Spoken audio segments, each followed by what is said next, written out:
You'll never lose faith in yourself, your mission, or your students. There will be times when your kids will push your buttons. There will be times when it seems like they are not getting it. You will teach lessons that will flat out bomb, and sometimes kids won't care, and you'll be on the verge of pulling your hair out. And it's times like these when it's so easy to get down on yourself, and it's even easier to get down on your kids, but don't. Never, never, never give up or quit or take your foot off the gas. I had plenty of lessons that backfired on me. I had tons of frustrating and stressful moments. I had some kids that drove me crazy. It's times like that you just have to take a deep breath, stay positive, think about your mission, and get right back at it. You're all going to graduate from a great university with a degree in education. You've student taught, you've sat through hours of classes, and even more hours of lectures. You are all ready. Don't forget that. Every first day of school, I tell my classes the exact same thing to prepare them for the year. I say, guys, there are going to be days when you can't stand me. And you know what? There are going to be days when I can't stand you. If I believe you can do better, I won't stop until it is better. You are all smart and capable of doing great things. I don't care how much trouble you got into last year or how bad your grades were, because I believe that all of you can be good, respectable, straight-A students. You just need to be willing to do two things. Number one, let me teach you. And number two, give me your absolute best every day. Number four, find your motivation. Teaching is like a lot of things in life. You do it better when motivated. And all of you should already be motivated by our mission to help kids. You should also be motivated with the fact that you will be doing what you know God wants you to be doing with your life. But don't be afraid to find even more motivation when it presents itself. Motivations will differ with the type of school you work at, but it's always out there. For me, motivation was everywhere because people had written off the students of Mayer Elementary School where I worked. Wherever I went, people labeled the very kids that I taught. I heard everything.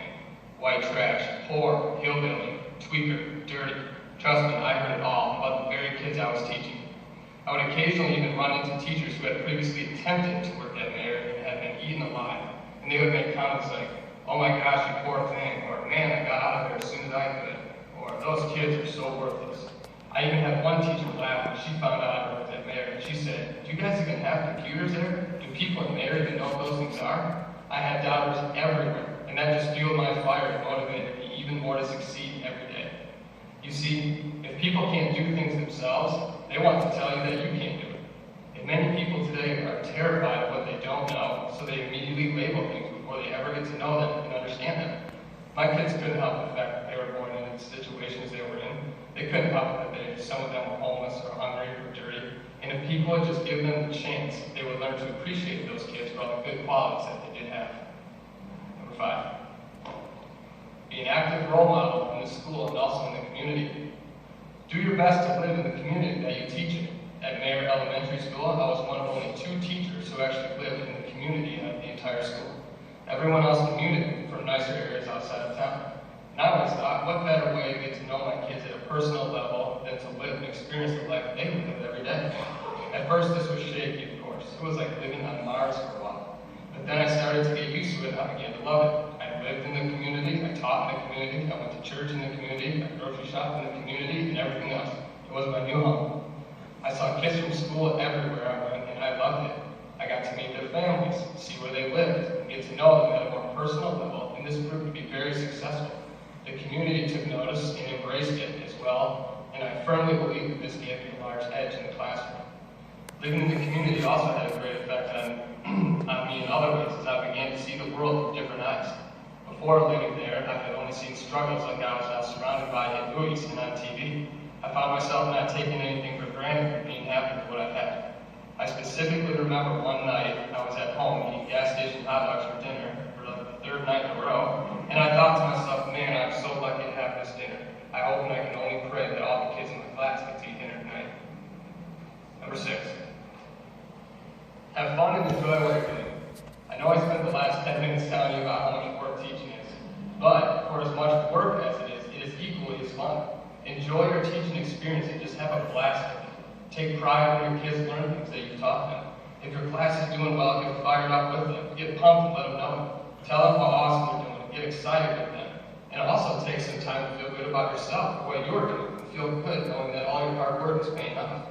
You will have funny kids and funny moments every day that will make you laugh and smile. Step into your classroom every morning and be open to all of this. You have no idea how fun teaching can be, and how many great stories will come home at the end of every day.